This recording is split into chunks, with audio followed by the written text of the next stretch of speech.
प्रश्न एक। कविता में वे कौन कौन सी पंक्तियाँ हैं जो हमारे अंदर आशा का संचार करती है? उत्तर। जीवन नहीं मरा करता है कविता हमारे जीवन में निराशा को दूर करती हुई आशा का संचार करती है। जैसे क। लाखों बार गगरियाँ फूटी सिकन न आई पनघट पर, लाखों बार कश्तियाँ डूबी चहल पहल ओही है तट पर। ख। लूट लिया माली ने उपवन, लुटी न लेकिन गंध फूल की। कविता में ऐसे बहुत सारी पंक्तियां हैं जो हमारे अंदर आशा का संचार करती है। प्रश्न दूसरा। मोती व्यर्थ लुटाने वालों पंक्ति में मोती से क्या आशय है?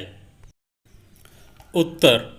मोती व्यर्थ लुटाने वालों पंक्ति में मोती से आशय आंसू की बूंद से है।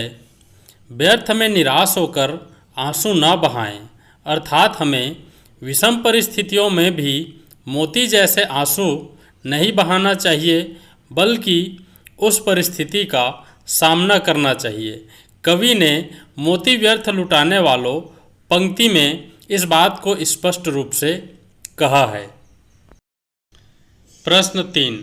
तम की उम्र बढ़ाने वालों, लव की आयु घटाने वालों कविता की इन पंक्तियों में किस तरह के लोगों को संबोधित किया गया है और इसकी तुलना किससे की गई है?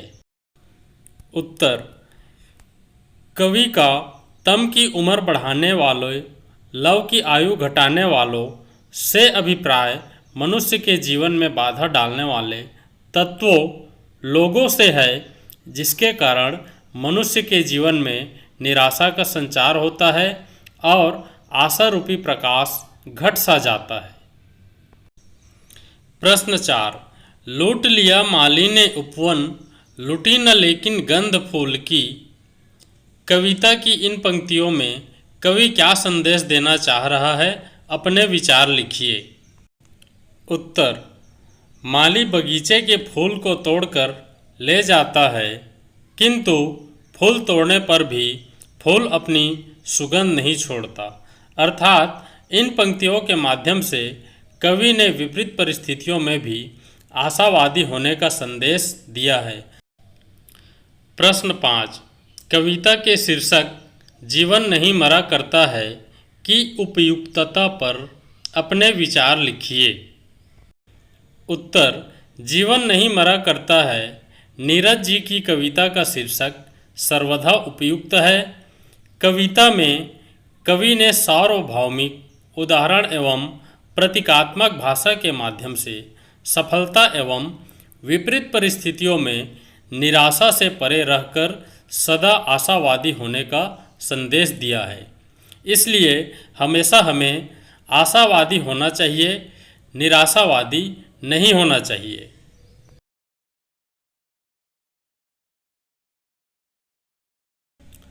प्रश्न पहला। कुछ सपनों के मर जाने से जीवन समाप्त नहीं हो जाता है, क्या आप इस बात से सहमत हैं? अपने पक्ष में उदाहरण सहित तर्क दीजिए। उत्तर। कुछ सपनों के मर जाने से जीवन समाप्त नहीं हो जाता है, मैं इस बात से सहमत हूँ, क्योंकि जीवन में किसी के सपने का टूटना और किसी सपनों को पूरा कर पाना, यह दोनों ही शाश्वत एवं स्वाभाविक है। दोनों परिस्थितियों में धीरज रखना सर्वोपरि है। धीरज से आशावादी वृक्ष पनप कर जीवन को हरा भरा कर देता है।